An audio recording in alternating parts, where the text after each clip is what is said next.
34টা মামলা। বিবি বাচ্চা কাচ্চার কোনো খোঁজ খবর নিতে পারিনি। আওয়ামী লীগের জ্বালায় আমরা ঢাকা চলে গেছিলাম।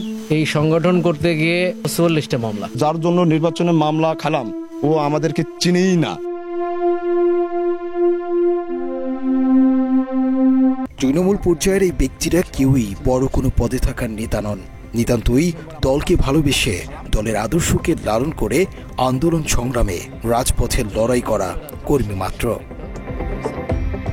বিএনপির সাধারণ এই কর্মীদের এক একজনের নামেও আওয়ামী লীগের শাসনামলে পুরো সময় জুড়ে দেয়া হয়েছে একের পর এক মামলা। তারা ঘরে থাকতে পারেনি 17 বছরের বেশিরভাগ সময়ই।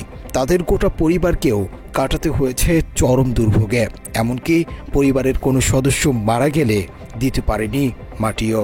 ভাই, আমি 1996 সাল থেকে এই রাজনীতির সাথে জড়িত। আমার 34টা মামলা। কি বলবো, পুলিশের নির্যাতনে আমি বাড়িতে ঘুমোতে পারিনি। এমনও 2টি বছর আমার বিবি বাচ্চা কাচ্চার কোনো খোঁজ খবর নিতে পারিনি। আমার বাড়িতে আমার চাচা মারা গেছে, বলতে গেলে আমার 2 লয়ন পানি আসে। আমার চাচাকে আমি মাটি দিতে পারিনি। আমার আপন দাদি শাশুড়ি মারা গেছে, আমি মাটি দিতে পারিনি। আমার ফুফতো ভাই মারা গেছে, আমি মাটি দিতে পারিনি। এই মামলা হামলার শিকার আমি। এমন পর্যায়ে একটা ইউনিয়নের রাজনীতি করি। আমি গার্মেন্টসে চাকরি করতাম।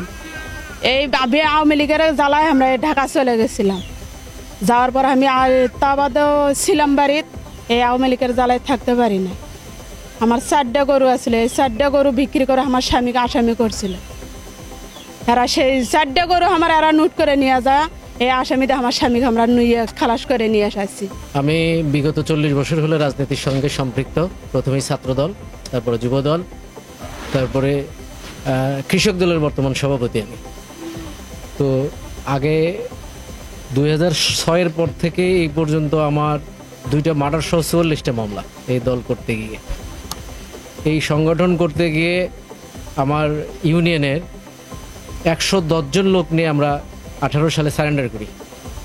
আমরা একই মায়ের পেটের 3 ভাই আমরা জেলে গেছি। সর্বশেষ ভাই সেটা মাটির পাল্লে ভাঙা মামলা তো দিয়েছে।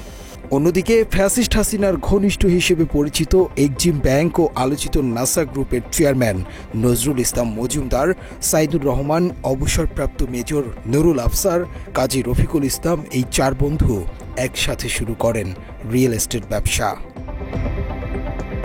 4 বন্ধুর নাম থেকে একটি করে অক্ষর নিয়ে RANS রিয়েল এস্টেট নামে রাজধানীর মহাখালী DOHS-এ 2008 সালে গড়ে তোলা হয়েছে এই প্রতিষ্ঠান। এই 4 জনের একজন বগুড়া 1 আসনের সাবেক সংসদ সদস্য ও বিএনপির কেন্দ্রীয় কমিটির সদস্য কাজী রফিকুল ইসলাম। অর্থাৎ নানা অপরাধে উঠে আসা নাম। জুলাই গণঅভ্যুত্থানে হত্যা মামলার আসামি হাসিনার ঘনিষ্ঠ সহচর নজরুলের সাথে বিএনপির এই নেতা অংশীদারি ব্যবসা শুরু করেন আওয়ামী লীগ ক্ষমতায় আসার শুরু থেকেই। এ নিয়ে ক্ষুব্ধ কাজী রফিকের রাজনৈতিক এলাকার বিএনপি কর্মী সমর্থকরাও। তারা বলছেন, হাসিনার মদতপুষ্ট নজরুলের ব্যবসায়িক অংশীদার হয়ে 2008-এর পর 18 নির্বাচনে মাত্র একবার এলাকায় এসেছেন তিনি। এর আগে পরে তাকে এলাকায় দেখেনি কেউ।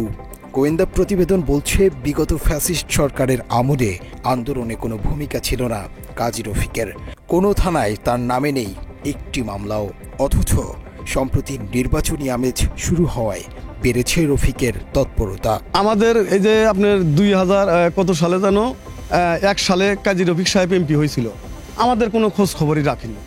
তারপরে তো চলে গেল। তারপরে ফির 18 সালে নির্বাচন হলো, সেখানেও আমি 5-6টা মামলার শিকার হয়েছি, কোনো খোঁজ খবর পাইনি। সর্বমোট এ পর্যন্ত আমার 34টা মামলার আসামি। 17 বছর আমাদেরকে যে চালিয়ে নেবে আছে। আমার শুনতেছি অতিথি পাখি আসছে, তো ও তো আমাদের দেখতেও আসেনি। এমপি একবার বাড়ানো হয়েছিল, আরেকবার নির্বাচনে আসে দিকদার গুরু মেয়ে থেকেছিল। ওই গুরু মার টাকা দেওয়া ভাই এলাকায় আছেই নি।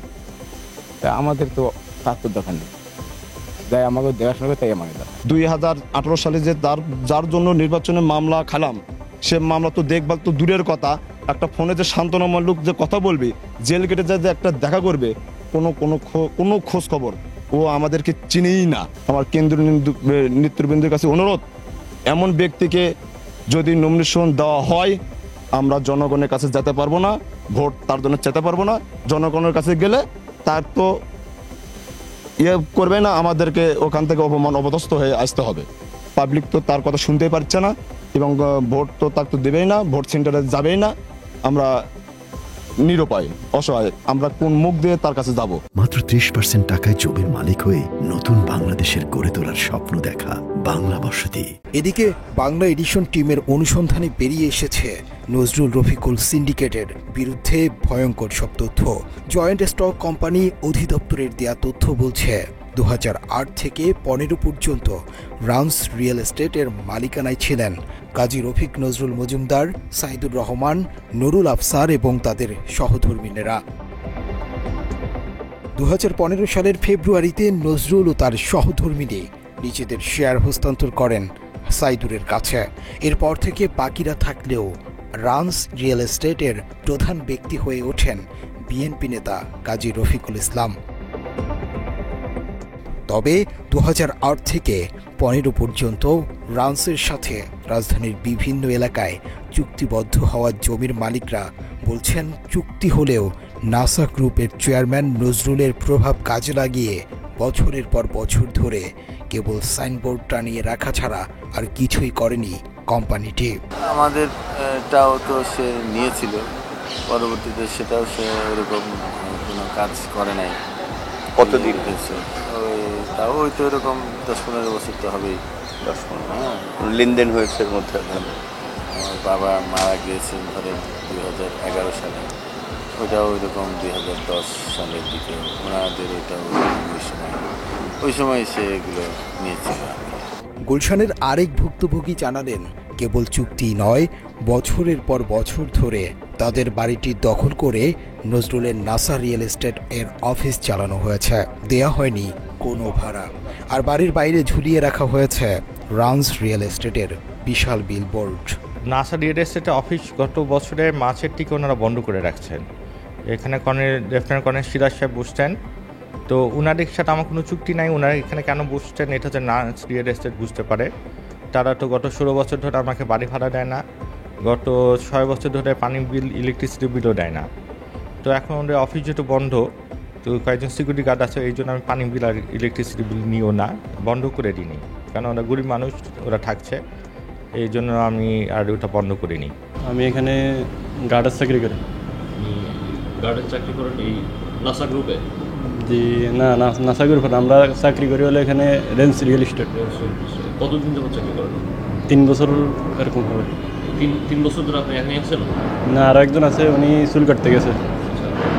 তো এই অফিস বন্ধ কতদিন হবে? এই অফিস আমরা আসার আগ থেকে নাকি বন্ধ, আমরাই দেখিনি চালু। রান্স রিয়েল এস্টেটের চুক্তিপত্র দেখিয়ে 15 কাঠায় জমির মালিক অভিযোগ করেন, চুক্তি বাস্তবায়নে 187টি চিঠি লিখেও কোনো সমাধান পাননি তিনি। উল্টো 24-এর গণ অভ্যুত্থানের আগে নজরুলের ক্ষমতার দাপট আর তার পরবর্তী সময় থেকে রফিকুল ফাঁসাচ্ছেন একের পর এক মিথ্যা মামলায়। ওদের ভয়ভীতি না, ওদের নামই তো যথেষ্ট। মজুমদার সাহেব, এখন কাজী রফিকুল ইসলাম, এরা তো খুবই সমস্যার সৃষ্টি করেছেন। আমার নামে একের পর এক মিথ্যা মামলা করেছেন। সে আমি বাড়ির দলিল তাদের কাছে, বাড়ির যে তারা পজিশন তাদের কাছে। এদিকে মহাখালী ডিওএইচএস এবং গুলশানের বিশাল এই জায়গাগুলোতে গেল 1.5 যুগ ধরে রান্স রিয়েল এস্টেটের বিলবোর্ড ঝুলিয়ে রাখলেও রাজুক থেকে কোনো নকশারও অনুমতি চাওয়া হয়নি। এসব বিষয় জানতে বাংলা এডিশন টিম রান্স রিয়েল এস্টেটের ঠিকানা যায়, তবে সরেজমিনে দেখা গেছে আগে থাকলেও এখন সেখানে কেবল রফিকুলের ওকে রিয়েল এস্টেটের কার্যক্রম চলছে। রান্সের অফিস এখন কোথায় তা জানেন না এখানকার কেউ। এখানে কি রান্সের অফিস? না, এখানে রান্সের অফিস ছিল কতদিন? অনেক দিন আগে ছিল, কিন্তু এখন বর্তমানে রান্সের অফিস। রান্সের অফিস নাই তো? রান্সের কেউই নাই এখানে বর্তমানে? আমাদের রান্সের কোনো অফিস নেই, একসময় ছিল। কর্মকর্তা কর্মচারী কেউ নেই? না, কেউ নেই, পুরো বন্ধ। রান্স রিয়েল এস্টেটের ওয়েবসাইট দিন 15 আগেও সচল থাকলেও তার খুঁজে পাওয়া যাচ্ছে না, মিলছে না তাদের মোবাইল ফোনেও। অথচ প্রতিষ্ঠানটির বেশ কয়েকটি জায়গায় বহুতল ভবন নির্মাণের চুক্তি করে প্রায় 15 বছর ঝুলিয়ে রেখেছে তাদের বিলবোর্ড।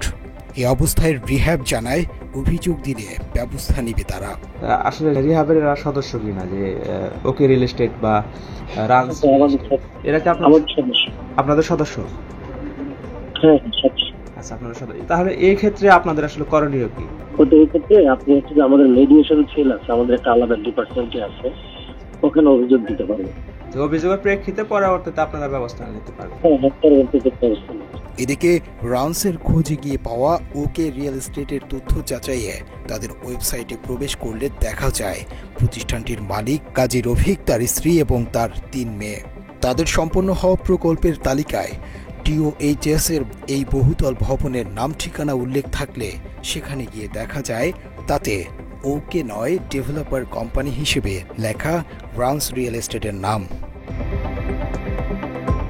শুধু তাই নয়, অভিযোগ রয়েছে রান্স রিয়েল এস্টেট পুরো গিলে খেয়েছে রফিকের ওকে রিয়েল এস্টেট। বিএনপির কেন্দ্রীয় নেতা হয়েও একসময় আওয়ামী লীগের ক্ষমতা ব্যবহার করে নজরুল শেল্টারে চালিয়েছেন ব্যবসা। ফ্যাসিস্টের 16 বছর দুঃশাসনে কেন্দ্রীয় নেতা হয়েও রফিকের বিরুদ্ধে হয়নি একটি মামলাও। তার এসব অপকর্মের বিষয়ে জানতে টিম বাংলা এডিশন টানা 2 দিন ধরে তার মুঠোফোনে কল দিলেও তিনি রিসিভ করেননি। মহাখালীর DOHS এর অফিসে গিয়েও তার সন্ধান মেলেনি।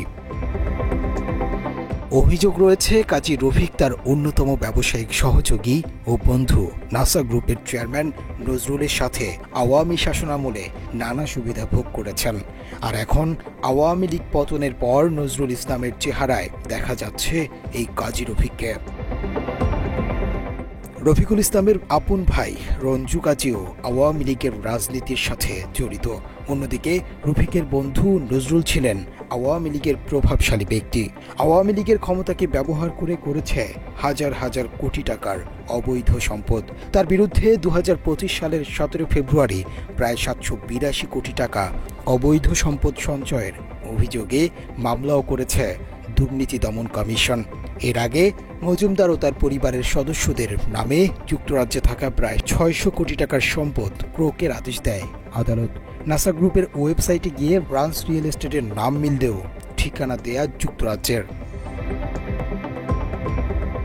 2024-এর 5 আগস্ট ফ্যাসিস্ট হাসিনা পতনের পর 25 আগস্ট নজরুলের ব্যাংক হিসাব স্থগিত করেছে সরকার। একই সাথে তার স্ত্রী নাসরিন ইসলাম সহ ছেলে মেয়ের ব্যাংক হিসাবও স্থগিত করা হয়েছে। 1 অক্টোবর রাতে রাজধানীর গুলশান থেকে নজরুল ইসলামকে গ্রেপ্তার করেছে পুলিশ। মুনতাসির তাসরিফ, বাংলা এডিশন, ঢাকা।